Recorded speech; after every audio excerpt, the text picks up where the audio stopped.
La plus grande de nos richesses ne se mesure pas en millions. Nous vous faisons découvrir des ovnis pour vous permettre d'en devenir un, vous aussi. Sportifs, entrepreneurs, artistes, ils nous partagent chaque semaine leurs récits de véritables trésors d'informations.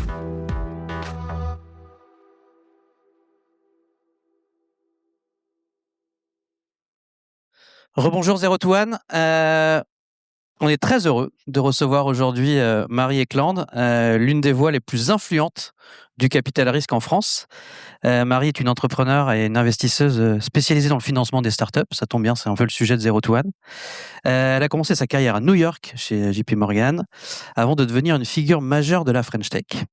Chez Elia Partners, elle a notamment investi très tôt dans Criteo, un des plus grands succès français qui était notamment coté au Nasdaq.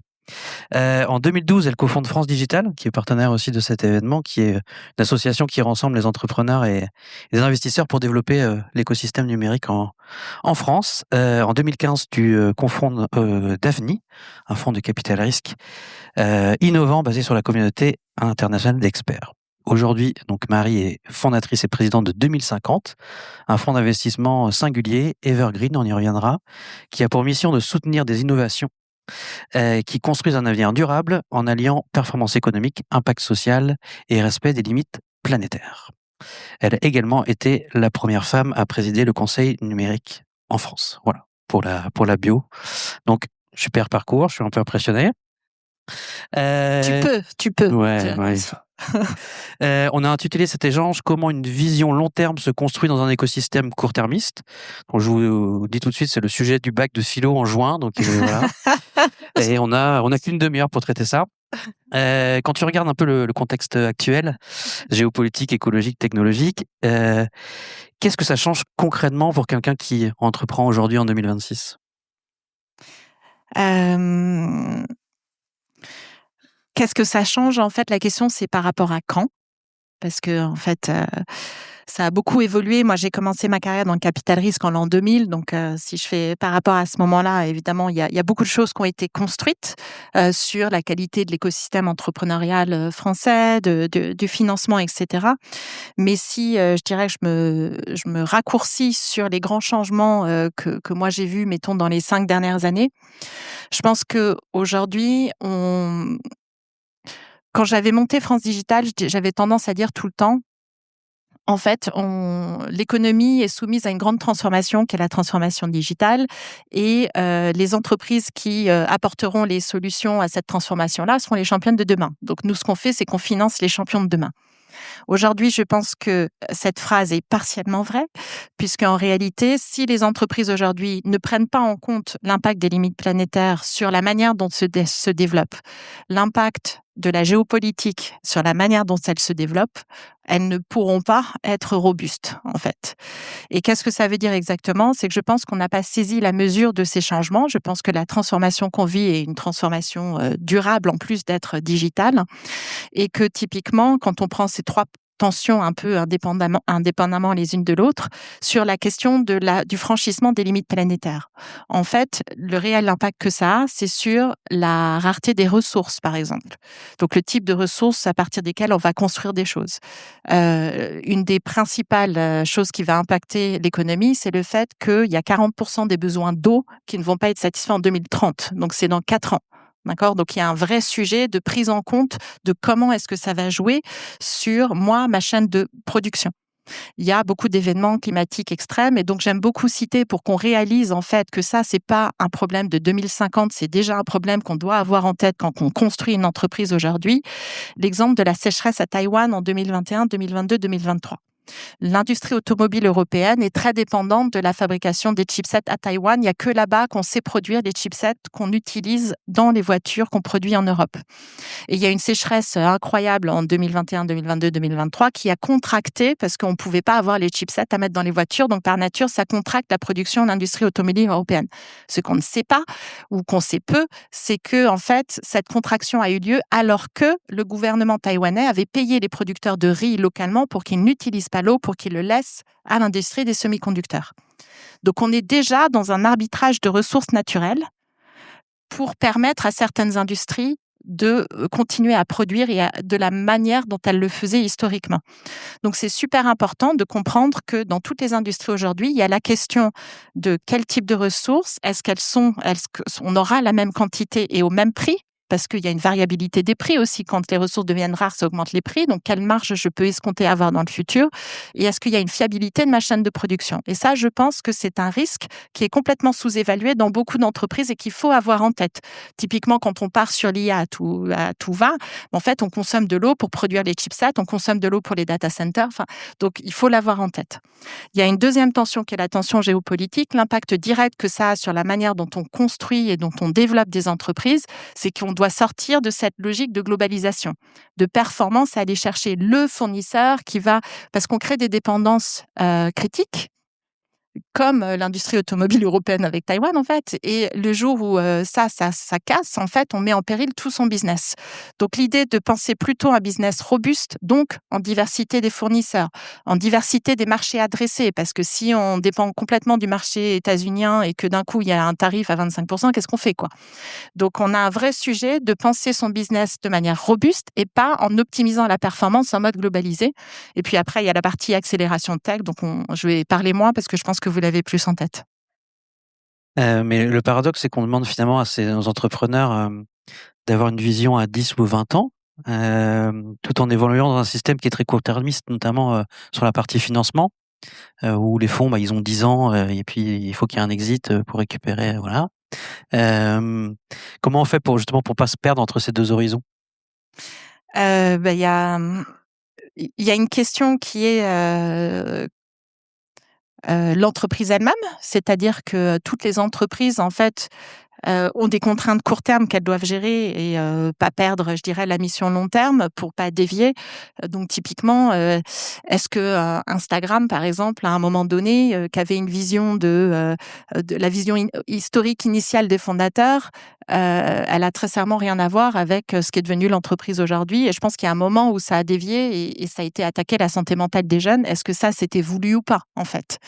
Donc, cette question de comment on va régler des tensions court terme, qui devaient être des tensions financières, etc., à aller chercher, mais sans perdre, je dirais, la trajectoire long terme et la vision initiale de ce qu'on veut faire ensemble. Je pense que c'est un exercice qu'on doit avoir tout le temps en tête en tant que fondateur, qui est de reposer pourquoi est-ce qu'on est là, donc la vision long terme, et de se dire qu'est-ce qu'on doit faire aujourd'hui pour continuer à rester sur la trajectoire. Donc nous, on a développé au sein de 2050 une méthodologie qu'on appelle la méthodologie d'alignement, qui sert justement à faire ça, qui est d'abord de se poser en disant où est-ce qu'on veut que l'entreprise soit à 10 ans sur toutes les dimensions, c'est-à-dire à la fois en termes d'équipe, en termes de business, en termes d'écosystème, la place dans l'écosystème, donc les relations avec les parties prenantes, etc., en termes d'impact social, en termes d'impact environnemental, et quelle gouvernance on veut avoir pour tenir tout ça dans le temps. Et on pose ça. Et après, on backcast, c'est-à-dire qu'on dit si on veut être là à 10 ans, où est-ce qu'on veut être à 2 ans? Et aujourd'hui, quelles sont les tensions très court terme qui nous empêchent d'être à 2 ans là où on veut être? C'est open source, dont tu m'avais dit. C'est open source, c'est disponible sur le site project-align.org. Et donc, c'est la méthodologie d'alignement. Vous verrez, il y a plein de petites méthodes pour accompagner la réflexion à justement poser une vision long terme de l'entreprise, poser la vision long terme aussi à titre perso de là où chacun veut être, parce que il n'y a pas forcément les fondateurs qui veulent être au même endroit et c'est important de dissocier ces réflexions-là. Et puis, il y a la question de l'analyse des tensions et de comment on construit un plan d'alignement qui permet de régler ça. Parce qu'une fois qu'on a identifié les tensions, déjà, on se rend compte d'un truc, c'est qu'on le fait pas souvent, de juste les lister, les expliciter. Et sincèrement, ça soulage, quoi. Donc, 30% du boulot, c'est juste de se dire, est-ce qu'on est d'accord sur c'est ça les problèmes qu'on a à résoudre maintenant? C'est ça l'objectif qu'on veut atteindre long terme, et donc à 2-3 ans, c'est là où on veut être. Et comment on crée un plan annuel, donc ça se traduit dans les OKR, quoi, qui permet de traiter les tensions, apporter les solutions qui nous paraissent les meilleures, mais sans perdre sa trajectoire.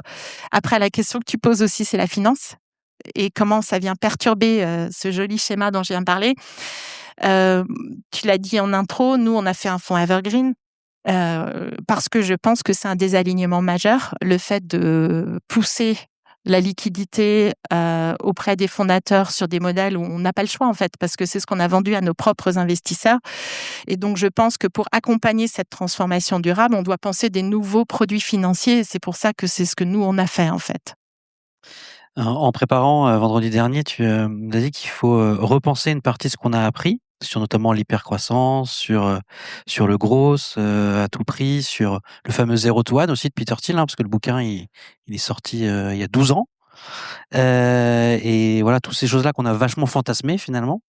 Qu'est-ce qui fonctionne plus aujourd'hui et qu'est-ce qu'il faut qu'on désapprendre ou réapprendre finalement? Typiquement, c'est dans les mots qu'on dit, quoi. Hypercroissance à tout prix. Ça veut dire que on a un coût qui est associé et ce coût, il est souvent environnemental et social, en fait. C'est la même chose que move fast and break things. Et le problème qu'on a, et je parle je veux dire, c'est la manière dont la finance fonctionne aussi, c'est que et notre écosystème, on regarde les bonnes pratiques. Les bonnes pratiques, c'est ce qui a marché dans le passé. Marcher, ça veut dire gagner beaucoup d'argent. Et donc, on prend des décisions typiquement en finance en regardant ce qui a gagné le plus d'argent et en reproduisant ça dans le futur. Et souvent, ce qui a été le plus profitable financièrement, c'est potentiellement ce qui a été le plus prédateur en termes social et environnemental. Donc, non seulement on reproduit le passé et les problèmes qui vont avec, mais on accélère. Voilà. Donc, le vrai truc, moi, je pense que le paradigme mental a changé, c'est vraiment d'arrêter de regarder le passé, en fait. Faut regarder le futur. Faut se dire, je veux contribuer à quoi? C'est pour ça qu'on s'appelle 2050 et qu'on s'est dit, nous, on a commencé par accepter le fait que quand on investit, c'est pas du tout une prédiction. C'est pas un pari à Las Vegas où on met des sous dans une machine à sous et on voit si on gagne ou pas, en fait. C'est de l'énergie, l'argent. Donc, si tu mets beaucoup d'argent pour aller dans une direction, il y a beaucoup plus de chances que le monde il aille par là que si on met beaucoup d'argent pour aller par là. Donc, c'est autoréalisateur. Donc, la vraie question, moi, je trouve qu'on doit se poser en tant qu'investisseur, c'est à quoi est-ce qu'on veut contribuer? Quel est le monde qu'on veut contribuer à façonner dans 5, 10, 15, 20 ans et dans lequel on veut vivre, dans lequel on veut que nos enfants vivent, les gens qu'on aime vivent, etc. Et c'est pour ça qu'on s'appelle 2050 et qu'on a commencé l'acte fondateur de 2050, c'est de poser un cap, de dire nous, on veut façonner un futur fertile. Ça veut dire quoi? Ça veut dire que tout le monde mange et mange de manière saine, qu'on peut habiter la terre et produire de manière durable, qu'on peut prendre soin de sa santé au quotidien, santé mentale, santé physique, etc., qu'on peut faire évoluer les modèles éducatifs et culturels pour que chacun puisse contribuer à ce futur fertile et qu'ensuite on puisse restaurer la confiance au cœur des économies et au cœur de la société, en fait. Et ça, c'est notre cap. Donc, on a notre boussole, en fait. Et après, on prend des décisions autrement. C'est-à-dire qu'au lieu de faire de la reproduction de patterns, on va comprendre par la science, donc les choses qui nous confortent dans nos décisions d'investissement au-delà de l'analyse classique d'une entreprise, etc., pour comprendre est-ce que ça va résoudre un problème fondamental qui va nous permettre de faire émerger ce futur qu'on a dessiné. C'est de partir de ce que la science dit être les plus gros problèmes qu'on doit résoudre et de financer les solutions qui sont le plus probables, en fait, celles dont on pense que c'est les meilleures pour nous permettre d'y arriver en matchant ça avec les opportunités économiques. Donc, on doit changer la manière dont on prend les décisions, en fait. Tu expliques aussi que ce sont pas seulement les investisseurs qui choisissent ces entrepreneurs, mais que les entrepreneurs qui se présentent à toi changent aussi selon les sujets que tu portes. Qu'est-ce que tu observes aujourd'hui dans les profils d'entrepreneurs que tu accompagnes et comment aussi vous devez adapter votre accompagnement par rapport à ces différents profils, les deux profils que tu as cités? Oui, alors, vous allez m'excuser parce que je suis une matheuse, donc j'ai une tendance à modéliser, mais les modèles sont par nature imparfaits. Il y a beaucoup plus de nuances dans la vraie vie que dans les modèles, hein. Donc, je veux pas... c'est aussi de manière à simplifier, je dirais. La première chose, c'est que nous, on est un fonds, je dirais, on a juste des thématiques, on va chercher les meilleures solutions et les meilleures entreprises qui répondent à ces besoins-là.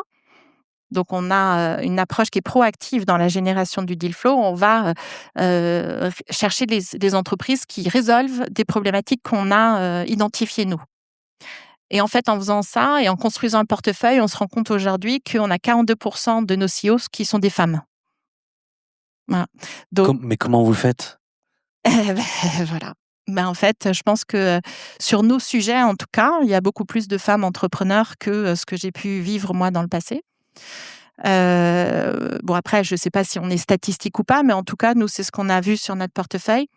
Et la deuxième chose, donc sur ma modélisation un peu rapide, il y a, je dirais, 2 types un peu de profils qu'on a dans le portefeuille. Il y a soit des entrepreneurs qui viennent du monde de la tech, qui sont souvent des serial entrepreneurs ou alors qui ont réussi déjà et qui se disent j'ai compris en fait les problèmes que le monde rencontrait et je veux mettre mon énergie maintenant au service de la résolution de ces problèmes-là.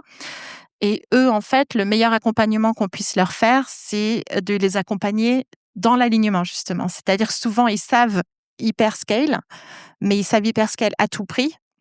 Et donc, leur offrir les outils pour réaligner, en fait, en se disant, faut pas oublier là-dedans la mission, l'impact environnemental, social, et voilà les outils qu'on peut mettre à ta disposition pour y arriver. C'est ça le meilleur accompagnement qu'on puisse faire. Et l'autre cas de figure, c'est souvent des entrepreneurs qui viennent plutôt du monde de l'impact, on va dire, et qui, eux, ont plutôt évolué dans un monde qui est étriqué, ou enfin, en tout cas, où là, la difficulté, c'est plutôt de leur apprendre à scaler. Parce que même des fois, ils ont peur de ça, parce qu'ils ont peur de perdre leur impact en scalant. Et donc, de vraiment s'assurer que le modèle économique, il est aligné entre performance économique et performance environnementale et sociale, par exemple, pour leur montrer que s'ils scalent, en fait, plus ils scalent, plus ils auront d'impact. Donc, de reposer vraiment toutes ces bases pour être sûr qu'en réalité, on a tous intérêt à ce que l'entreprise grandisse, parce qu'elle aura elle va pas perdre son âne, elle va aller jusqu'au bout de sa mission et elle aura un impact environnemental et social et financier qui iront ensemble, quoi. Tout à l'heure, on parlait de l'impact peut-être des ETI, des PME, des entreprises familiales, un peu dans cette transformation. Est-ce que tu peux nous expliquer comment ils peuvent jouer un rôle là-dedans et notamment dans le financement?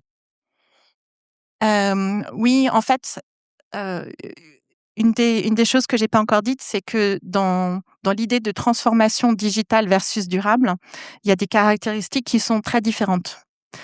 Moi, ce que j'ai vécu dans le digital, c'est que c'est vraiment une logique de disruption. C'est-à-dire qu'on va aller prendre la place d'un acteur en améliorant les performances en interne parce qu'on va mieux utiliser la technologie pour être plus productif, s'outiller, etc. Ou alors, on va aller directement voir les consommateurs et les clients. Donc, on va supprimer, enfin, être réintermédié de manière plus efficiente. Donc, en fait, on prend la place. Il y a un côté disruption.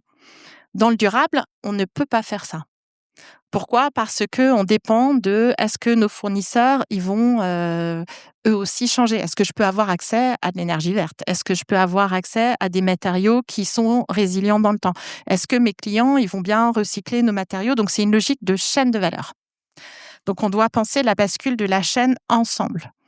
Et donc, je vais vous donner un exemple et du coup, par l'exemple, je vais répondre à ta question ensuite sur le rôle des ETI et des familles de manière générale. On a investi dans une boîte qui s'appelle Pebble, qui est basée à Stockholm. Et en fait, ce qu'ils font, c'est que il y a une propriété naturelle des... On ne sait pas, enfin moi je ne savais pas avant de creuser le sujet, qu'il y a à peu près 10% de la captation du CO2 dans le monde qui se fait par l'absorption des roches minérales. Donc c'est 80% du manteau terrestre, c'est des roches comme l'olivine ou le basalte, et c'est juste le contact avec l'air où le CO2 se transforme en CO3, il se minéralise, c'est pour ça qu'elle s'appelle minérale, et ça transforme la composition de la roche.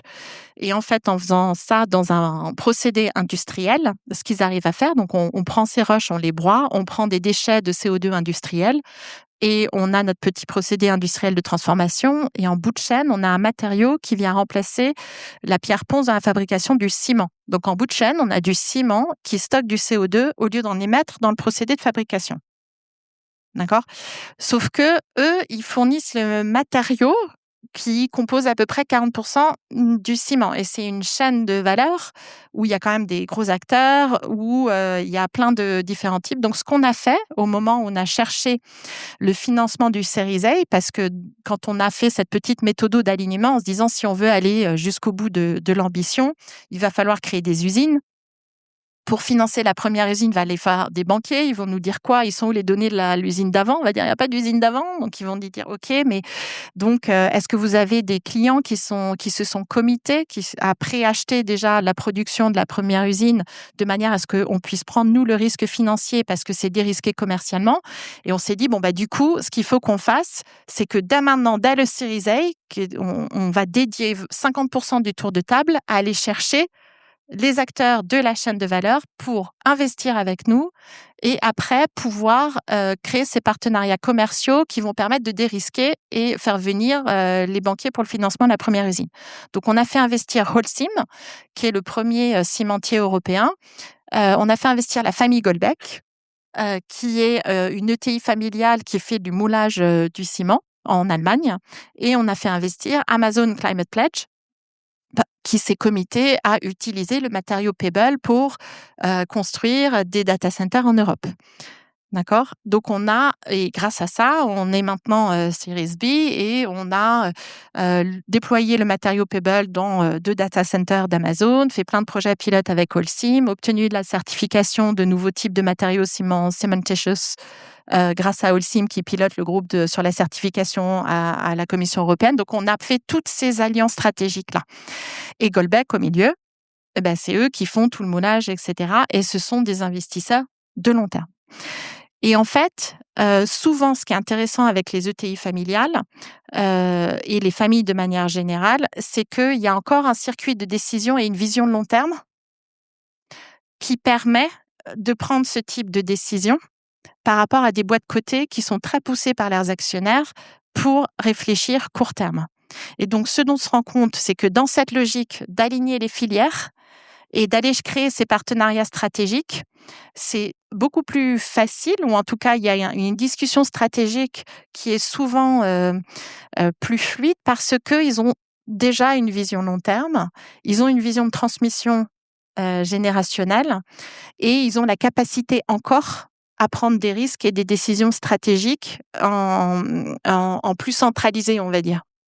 Moi, je dis souvent, que pour prolonger, que la France, c'est pas une startup nation, mais c'est une ETI nation ou une PME nation. Des boîtes du CAC 40, il y en a que 40. Et les ETI, il y en a plus de 6 000, 7 000 en France. Donc, c'est un terrain de jeu qui est assez incroyable.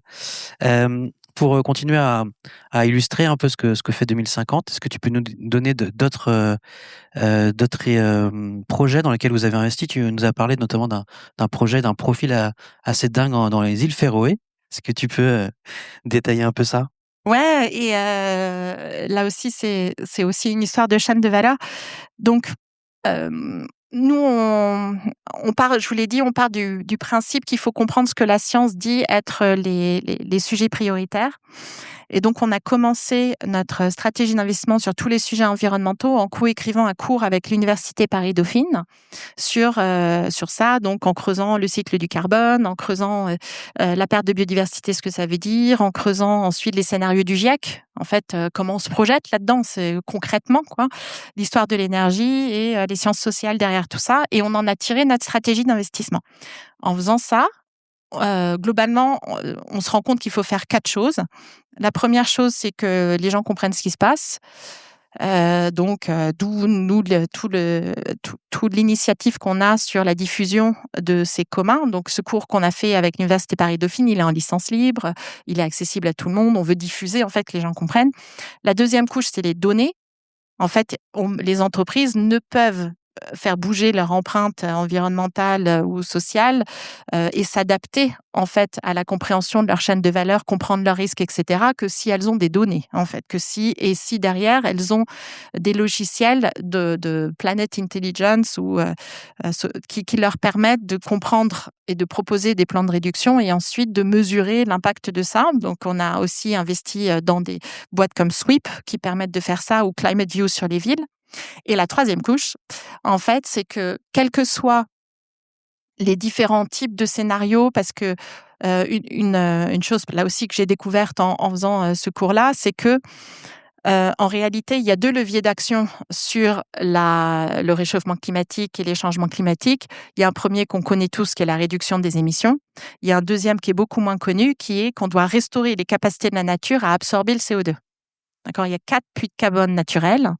Il y a les sols, il y a les océans, il y a les forêts et il y a donc ces fameuses roches minérales dont j'ignorais l'existence, en tout cas la propriété avant de faire ce cours. Et en fait, donc la dernière chose, c'est la réduction des émissions.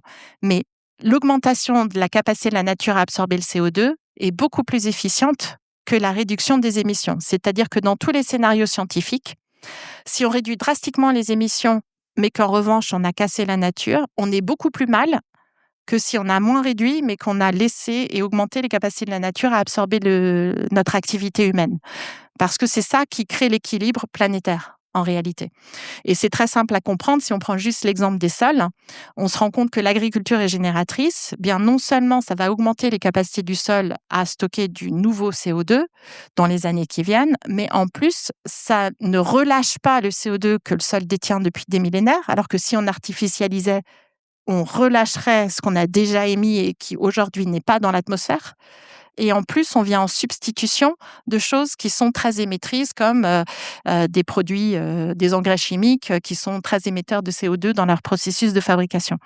Donc, ce triple effet qui se coule, en fait, on voit que la science dit c'est là où il faut agir en premier. Donc, c'est pour ça qu'après, on a creusé particulièrement les sujets d'agriculture régénératrice et des océans. Et donc, les océans, c'est complètement méconnu. On ne se rend pas compte de l'importance des océans, à la fois dans la capacité à faire en sorte qu'on puisse vivre sur cette planète. Il y a une respiration sur 2, ça vient de l'océan. Ça produit l'oxygène, en fait. Il y a 30% du CO2 capté, c'est les océans. Et il y a 3,3 milliards de personnes qui dépendent des océans pour manger. Voilà. Et aujourd'hui, tout ça, c'est complètement à risque avec l'augmentation de la température et de l'acidité, parce qu'on émet trop. Et parce que les océans, c'est ce qui absorbe la chaleur, en fait. 90% de la chaleur produite est absorbée par les océans. Et c'est aussi un impensé économique. On ne réalise pas à quel point nos industries et nos économies dépendent des océans. Donc, il y a une étude incroyable du WWF et de Métabolique et de Aura, qui est une des grandes ONG américaines sur le sujet, qui montre que tu as 8,5 trillions de dollars à risque dans les 10 prochaines années si on ne fait rien sur les océans en valeur économique de perte, sans parler des opportunités. Voilà. Et c'est 2/3 des sociétés cotées qui ont une perte de valeur associée. Donc, la valeur à risque aujourd'hui de ne rien faire sur les océans, c'est pas uniquement on perd des opportunités, c'est qu'en fait, c'est énorme ce qu'on va perdre d'un point de vue économique. Et ils ont pricé le fait que si on agissait, on serait plutôt à 3 trillions. Et donc, en prenant tout ça, nous, on a regardé les différentes besoins scientifiques, opportunités économiques. Il faut restaurer des capacités à restocker du CO2 dans les océans, d'où le fait de planter des algues, ça fonctionne en fait. Et puis aussi dans les sols. Donc, on a financé une boîte dans les îles Féroé qui s'appelle Ocean Rainforest. Et comme c'est un écosystème extrêmement immature, les océans, sur lequel il n'y a pas de crédit carbone, de marché crédit carbone qui fonctionne, il n'y a pas de crédit biodiff, donc tu n'as pas les doubles modèles économiques comme ce qu'on peut avoir sur Pebble, où le ciment, ça fonctionne économiquement au début parce qu'on est payé à la fois pour stocker le CO2 et puis pour vendre le matériau. Dans les océans, il n'y a pas. Donc, c'est une boîte qui s'est développée pendant 10 ans, notamment à base de subventions et de philanthropie. Donc, on pense blended finance quand on regarde sur les océans et de près, et qui cultive des macroalgues et en fait des biostimulants et fongicides, donc qui viennent remplacer des engrais chimiques. On peut remplacer à peu près 30% de ça dans les sols. Et donc, ça crée des boucles vertueuses, puisque tu vas créer des écosystèmes où, évidemment, on ne cultive pas toutes les algues tout le temps, donc tu as toujours un restockage qui se fait. Et puis, on va transformer ces algues-là en biostimulants et fongicides qui vont renourrir les sols et faciliter la bascule en agriculture régénératrice et ensuite redescendre dans les océans en nutriments. Donc, on crée ces boucles vertueuses. Rapidement, parce qu'il ne nous reste plus qu'1 minute 30. 2 questions. En 2050 sera un succès s'il se passe quoi? Si on s'appelle plus 2050. 2080. Pardon? 2080. Ou si on n'a même plus besoin d'exister, mais 2050 sera un succès. C'est quoi? Alors, il y a une chose dont j'ai pas parlé et je pense que c'est intéressant parce que pour le coup, ça a été constitué dès le départ. En fait, au moment de constituer 2050, il y a une chose qui était extrêmement importante pour moi, c'est que quand je ne serai pas là, l'entreprise reste alignée. Donc, de penser après 2050, ce sera sans moi. Enfin, j'aurai 75 ans, j'espère bien que je ne serai plus là, quoi. Et donc, qu'est-ce qui se passe en succession? Parce que c'est souvent un problème dans ces métiers de capital risque, parce que c'est des sociétés de gestion, c'est très lié à l'actionnariat, il y a des problèmes de succession difficiles.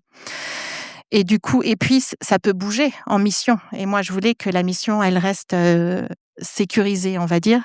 Et donc, au moment de monter 2050, j'ai donné l'intégralité de mes actions à un fonds de pérennité qui va être garant du maintien de l'émission dans le temps. Donc, j'espère que la mission restera et sera portée par bien d'autres gens que moi plus tard. Ok, une dernière question rapide pour finir, très Startup Nation.